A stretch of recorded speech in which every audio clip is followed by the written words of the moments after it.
Então, com a palavra, o Marcelo Tupinambá Leandro. Então, já agradeço, Miriam, o convite, a professora Flávia, por essas palavras aqui.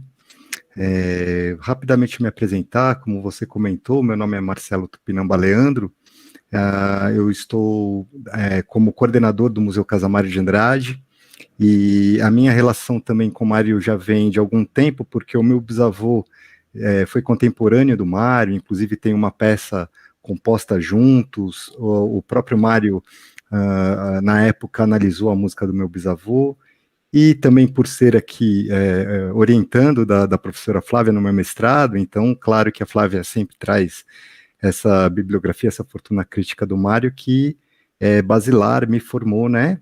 Então, essa relação bastante próxima com a obra do Mário, também por estar lá na Casa Mário. Como você também comentou, Miriam, eu vou comentar aqui um pouquinho a missão do Museu Casamário de Andrade, que está, como a Flávia falou, no bairro da Barra Funda, e onde o Mário morou de 21 e morreu em 45 lá. Então, mais de 20 anos aí que o Mário permaneceu na casa, criando, habitando aquela residência junto aos seus familiares, principalmente a mãe, a tia. E um espaço hoje que é um museu do governo do estado e que fica aberto a um espaço de memória, então, onde o Mário produziu, onde ele viveu. A casa também tem diversas atividades relacionadas à vida e obra do Mário de Andrade, aos seus contemporâneos, e também é bacana comentar que, recentemente, nós, inclusive, abrimos algumas atividades que estão relacionadas a propostas decoloniais, como vocês mesmos estão trazendo, Miriam.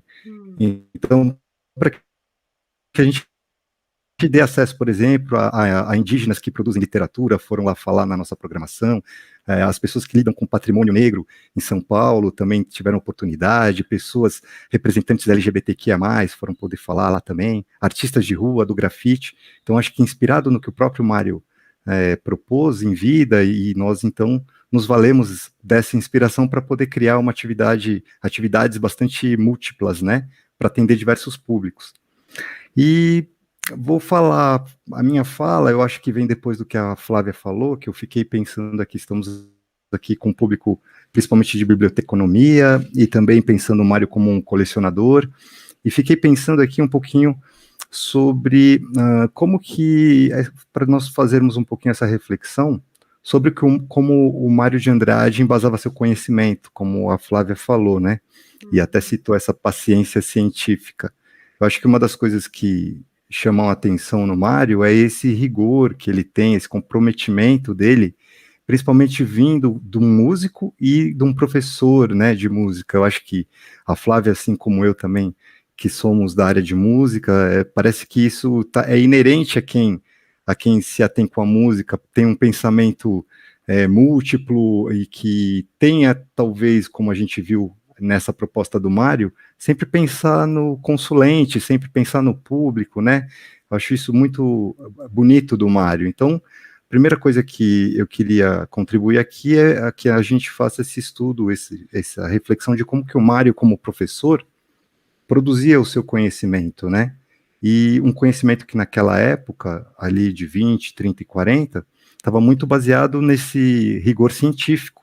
Então, como que o Mário produz ciência, né? Eu fiquei pensando um pouquinho, né? E é interessante porque é uma maneira muito sui generis, e fiquei pensando, puxa, nem todo mundo sabe, mas, por exemplo, o Mário de Andrade, ele fez um estudo sobre o preconceito de cor no Brasil. Por que nós somos preconceituosos, né? Tem essa ideia de um país miscigenado, que busca aí uma harmonização, mas ele começou a estudar. E vocês sabem, Miriam e Flávia, e quem está nos assistindo aqui, ouvindo, né? Onde que ele foi buscar essas fontes? Nas bocagens, ou seja, nos palavrões que eram proferidos para os negros, né? Então, por exemplo, sabe, coisas preconceituosas que hoje até são assintosas, né? Como preto não suja na entrada e suja na saída. Então, ele pegava esse tipo de expressão bastante preconceituosa e relacionou elas e foi estudando de como que isso aparecia em diferentes regiões do Brasil. Então, isso já traz um exemplo de como que o Mário se atinha à pesquisa de campo, muito mais, claro, né, baseado também em informações internacionais e tal, mas como o Mário se valia dessa observação, dessa postura, dessa atitude etnográfica, né? Uma outra coisa que me veio à cabeça também foi como o Mário pesquisa as danças dramáticas, quer dizer, a música tradicional brasileira, também por meio da observação, da pesquisa de campo, da anotação sobre vários suportes. Então, se a gente for pensar como que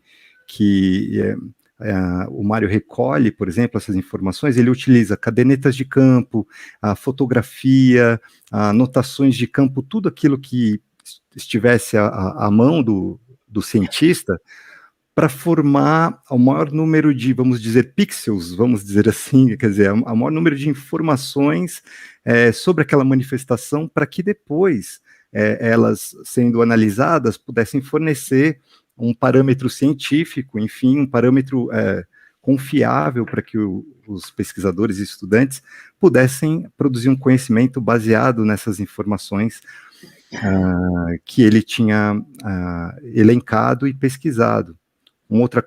Outro exemplo que me vem à cabeça, o Mário ainda como gestor público, como vocês comentaram, né, que ele esteve à frente do Departamento de Cultura de 35 aí até 38.